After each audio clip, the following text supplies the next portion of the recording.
It is truly an honor to be asked to kick off the National Indigenous Peoples Month for the Canadian Geographic Education online program, where you're going to be focused for all of June on Indigenous learning and education. I have to say, congratulations to you. This is incredible, and it is so important, the work that you are doing, because throughout this month, you are going to be understanding reconciliation at a different level and Indigenous culture at a different level. And in that, looking at Indigenous culture, it is really about celebrating and also understanding the strengths and the richness, because Indigenous people across Canada is very diverse in terms of their culture. We do have some things in common, but I have to say that, there really is something unique as you move across this country. Every culture has something to share. And I'm so glad that you're going to be learning and sharing about many of them this month. My name is Sky Bridges, and I am a Two-Spirit Métis man who has bloodlines of Cree and Blackfoot.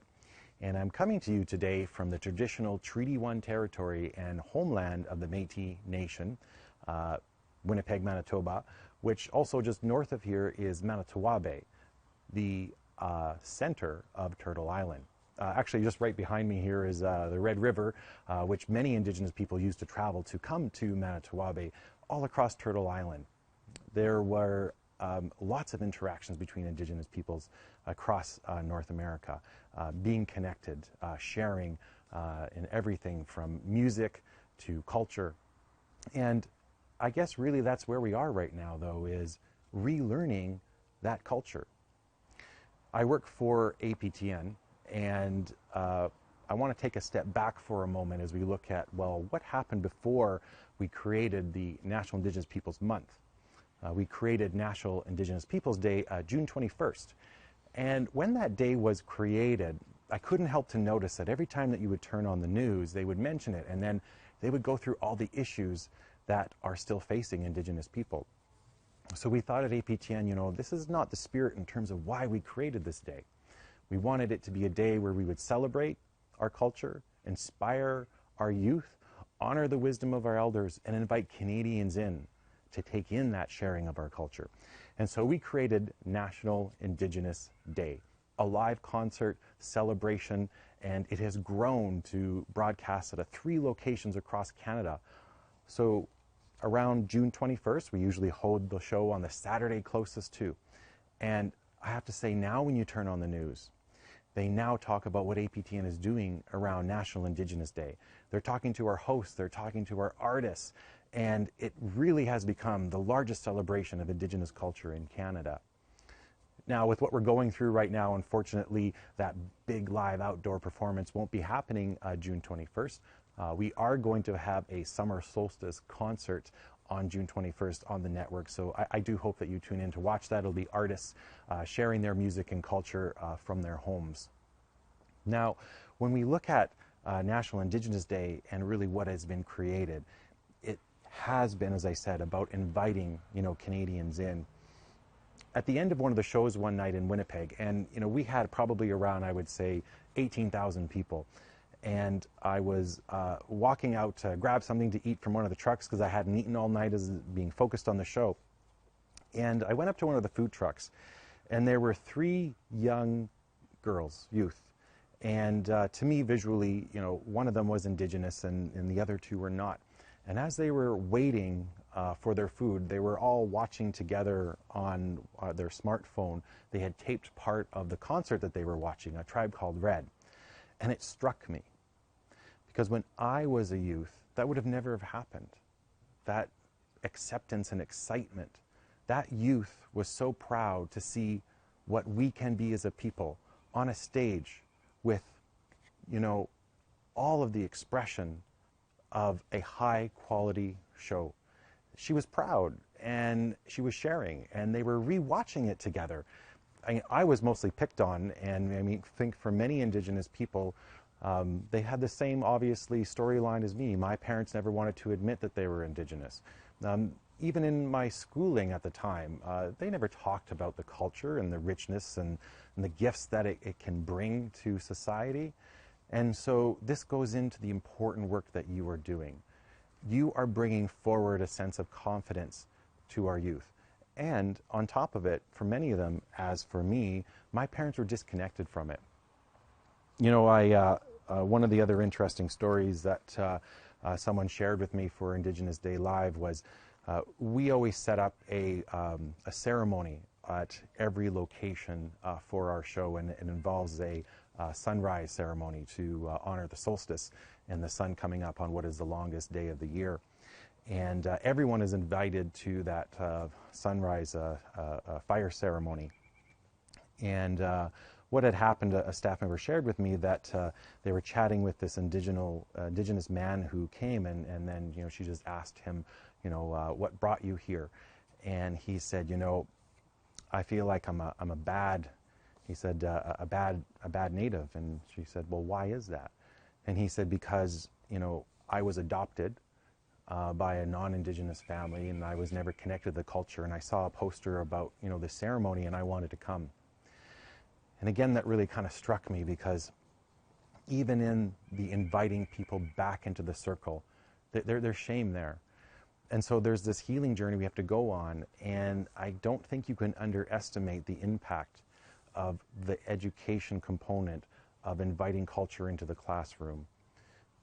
When I, as I mentioned before, you know, was not connected with my Indigenous culture, I didn't reach out to it until I was about 20 years old, when I was seeking out an elder. And at that time, the reason that I was struggling in my own identity. And I hadn't yet come out to the closet and identified as a two-spirit person. And I found, and went and talked to this elder and shared. And what I learned, and I was told that to be two-spirit means that you're special, that you have gifts, that you have both energies within you, and that if you can balance that, it becomes a very important tool in terms of moving towards, if you wanted to be a medicine person, a healer. But that just to hear that as a gay person within Indigenous culture, that I'm loved, that I'm accepted, those were not the messages that I received when I was young about being gay. And it really hurt me. It was a hard journey. And so it makes me wonder, you know, if something like Indigenous Day started back when I was young, when we would see more of our culture being displayed and celebrated, where maybe in the schools they talked about, you know, two-spirit from that perspective, maybe it would have turned out different for me.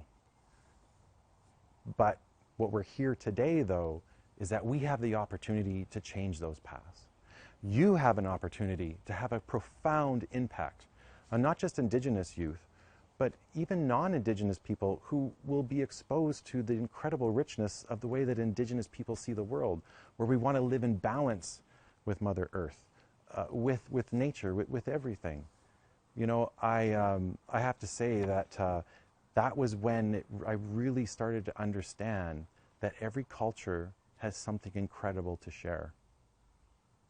Indigenous people and the richness across this country, I have to tell you, you know, there are so many unique perspectives that this world, I think, is hungry for and wants to hear. It's all about inviting everybody back into the circle and understanding that for many, they've been disconnected from that circle. And through, you know, reconciliation, yes, you know, sometimes we have to sit and feel uncomfortable, but it's in that moment of feeling uncomfortable that we start to build a bridge of understanding, and we can move to celebration. There is so much that I have to say that youth have today that they didn't have when I was young. I have noticed that we are moving more and more towards Indigenous youth affirming who they are, not hiding back from who they are, which is what happened when I was young and when my parents were young. And so you have that opportunity to bring that alive.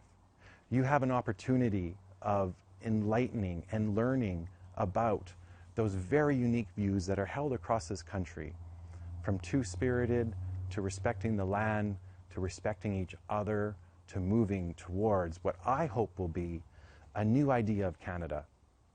As you continue to learn and educate, then that goes to help people to want to learn more about and participate in Indigenous Day Live, to participate in learning through the month of June of Indigenous peoples. And maybe in 7 generations, we are to become the idea of what Canada is. And through embracing Indigenous culture, Canada is poised to benefit greatly. I think that Canada is sitting on a healing journey that is so profound that it hasn't even awoken up to realize it yet. So I did mention about, tuning in to APTN if you can on June 21st. You can check our website for the local listings for the concert. And also, we do have a digital platform, video on demand service called APTN Lumi. And there's some great programs there that can be used, for learning as learning tools. One of the most incredible shows, if you haven't heard about it, is First Contact, where the premise behind it is we take Canadians who have a negative view of Indigenous people, and they go on a journey of enlightenment to learn about the truths, because there are so many untrue knowledge out there, as you know, when it comes to Indigenous people and culture. So I encourage you to have a look at that. APTN Lumi, and First Contact is the name of the show. So again, I want to thank you for inviting me in, and I want to thank you for going on this journey. It's going to be a great month, and I was so happy to be here to kick it off with you. And I just want to say chi miigwech to all of the organizers and all the educators. I mean, you know what? You are going to change Canada. You are going to lift and enlighten Indigenous youth and their minds. Thank you. Thank you.